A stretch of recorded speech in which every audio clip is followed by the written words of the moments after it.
ഒരുപാട് മാനസിക രോഗികളെ കണ്ടിട്ടുണ്ട്. പക്ഷെ ഇത്തരം ഒരു മാനസിക രോഗിയെ ഞാൻ ആദ്യമായിട്ട് കാണുകയാണ്. വേണ്ട, ഞാൻ ഇരുന്നോളാം. ഡോക്ടർക്ക് എന്നെ മനസ്സിലായോ? ഇല്ല. ഡോക്ടർക്ക് എന്നെ മനസ്സിലായില്ലേ? ഇല്ല. ഈ തലക്കെട്ട് കണ്ടിട്ട് മനസ്സിലായി. നിങ്ങൾ ആരാ? ബാലേന്ദ്രൻ? മേനോനൊന്നും ആയിരുന്നല്ല. ഐ ആം കമ്പിളി. കമ്പിളിയാ? അതെ, വിനോദ് കമ്പിളി, ക്രിക്കറ്റ് കളിക്കാരൻ. ഓ, കമ്പിളി. അത് ഡോക്ടർക്ക് അറിയാവുന്ന പേര്. എന്റെ ഒറിജിനൽ പേര് കമ്പിളി എന്നാണ്. ഞങ്ങൾ പാരമ്പര്യമായിട്ട് കമ്പിളി കച്ചവടക്കാരാണ്. ഒരു ക്രിക്കറ്റ് കളിക്കാരന് കമ്പിളി എന്നുള്ള പേര് യോജിക്കില്ല എന്ന് കണ്ട് ഞങ്ങൾ പരിഷ്കരിച്ച് കാമ്പിളെ എന്നാക്കിയതാണ്. ഡോക്ടർക്ക് അറിയാമല്ലോ ക്രിക്കറ്റിലുള്ള പൊളിറ്റിക്സും പ്രശ്നങ്ങളും ഒക്കെ. ഞാനും ടെണ്ടുൽക്കറും ഒരു സമയത്താണ് ടീമിൽ വരുന്നത്. അതെ, ഞങ്ങൾ കൂടുതൽ അടുപ്പായതുകൊണ്ട് അവനെ ഞാൻ തെണ്ടു എന്നാണ് വിളിക്കുന്നത്. അവൻ ആദ്യമേ ടീമിൽ കയറി പറ്റി. ഞാൻ സ്വല്പം ലേറ്റായി. ഒന്നുമില്ല, ബസ് കിട്ടാൻ വൈകി. പിന്നീടാണ് പ്രശ്നങ്ങളുടെ ഒരു കലവറ തന്നെ സൃഷ്ടിച്ചത്.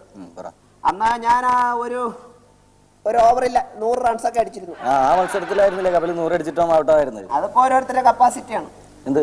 അല്ല, ചിലർ ഫുൾ അടിച്ചാലും ഫുൾ ബോട്ടിൽ അടിച്ചാലും ഔട്ട് ആവാതിരിക്കുന്ന സാഹചര്യങ്ങളൊക്കെ ഉണ്ട്. ഞാനതല്ല പറഞ്ഞു, ഞാൻ എൻ്റെ കാര്യം പറഞ്ഞു. അങ്ങനെ പ്രശ്നങ്ങളുണ്ടായി. അതിനുശേഷമാണ് മനീന്ദ്രമായിട്ട് ഞാൻ ചെറുതായിട്ടൊരു ടഗ് വീഴുന്നു. ഉടക്ക് വന്നു.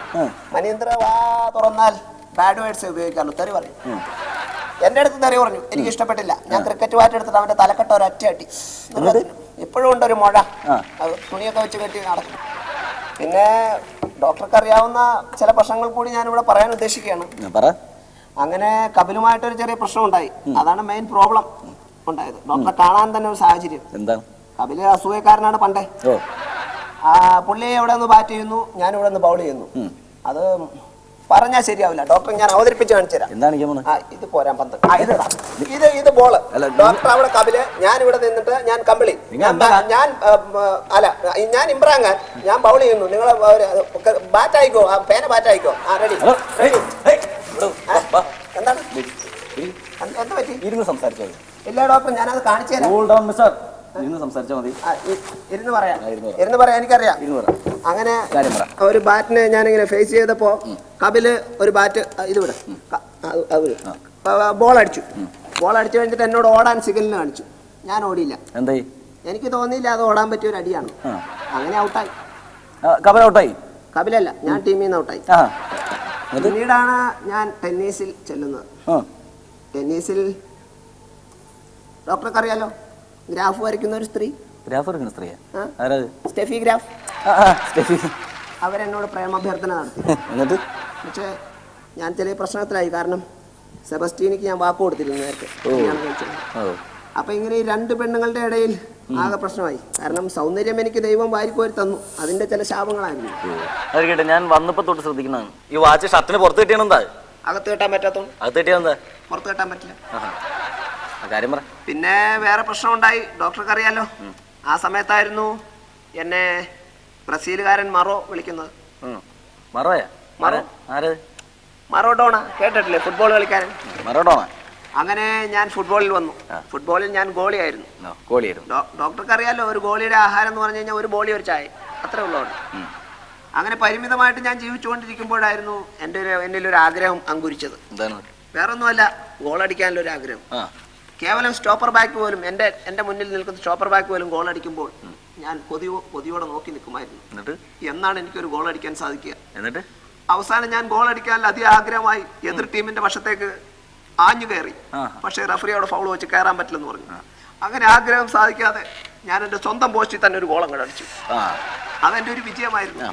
പക്ഷെ ഞാൻ ഫുട്ബോൾ വിട്ടു. പിന്നീടാണ് ഞാൻ പി ടി ഉഷയെ കല്യാണം കഴിക്കുന്നത്. ദാമ്പത്യ ഫെയിലിയർ ആയിപ്പോയി.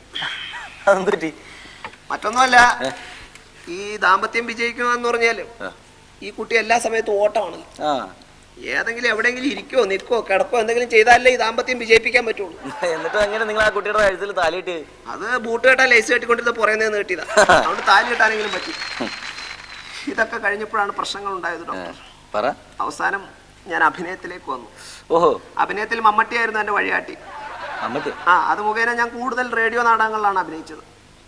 മമ്മൂട്ടി? അതെ. റേഡിയോ നാടകത്തിൽ നിങ്ങളുടെ ശബ്ദം ഞാൻ കേട്ടിട്ടില്ല. ഇതുവരെ കേട്ടിട്ടില്ലേ? ഞാൻ ഊമയായിട്ടായിരുന്നു അഭിനയിച്ചത്. കൂടുതലും കോസ്റ്റ്യൂംസിന്റെ പ്രോബ്ലംസ് ആയിരുന്നു. അങ്ങനെ ഞാൻ ഇതും വിട്ടു. ആ സന്ദർഭത്തിലാണ് ഞാനൊരു പ്രേമത്തിൽ കുടുങ്ങിയത്. പ്രേമിച്ചു. അതെ. നിങ്ങൾ ആരെയാണ് പ്രേമിച്ചത്? പെൺകുട്ടിയെ പ്രേമിക്കും, അല്ലാതെ പിന്നെ ആൺകുട്ടിയെ പ്രേമിക്കാൻ പറ്റും. അങ്ങനെ ഈ പ്രേമത്തിന്റെ ചില പ്രശ്നങ്ങളുണ്ടായി. ആ കുട്ടിയെ കല്യാണം കഴിക്കാൻ ആഗ്രഹിക്കുന്നു, എന്നിട്ട് ആ കുട്ടിയുടെ അച്ഛൻ സമ്മതിച്ചില്ലേ? എന്നിട്ട് എന്താ പ്രശ്നം? എന്താ? ആ കുട്ടിയുടെ അച്ഛന് പ്രശ്നമൊന്നുമില്ല, അച്ഛൻ പ്രശ്നമില്ല, പ്രോബ്ലം ഇല്ല. പിന്നെ അമ്മ സമ്മതിക്കല്ലേ? അമ്മയ്ക്കും യാതൊരു പ്രോബ്ലം ഇല്ല. പിന്നെ ആരും നിങ്ങളുടെ വീട്ടുകാർ സമ്മതിക്കല്ലേ? എന്റെ വീട്ടുകാർ യാതൊരു പ്രോബ്ലം ഇല്ല. പിന്നെ എന്താ പ്രശ്നം? എന്താ കല്യാണം കഴിക്കാൻ എന്താ പ്രോബ്ലം?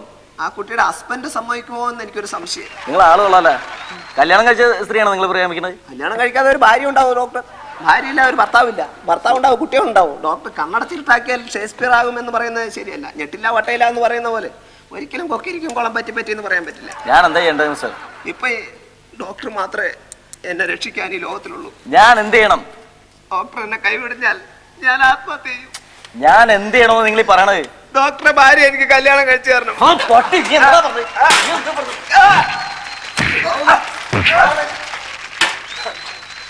ചെറിയ വട്ടാണല്ലോ ക്ഷമിച്ചിരുന്നിട്ട് അവൻ കൊത്തി കൊത്തി മുറത്തി കയറി കൊത്തണം. നല്ല റാസ്കൽ.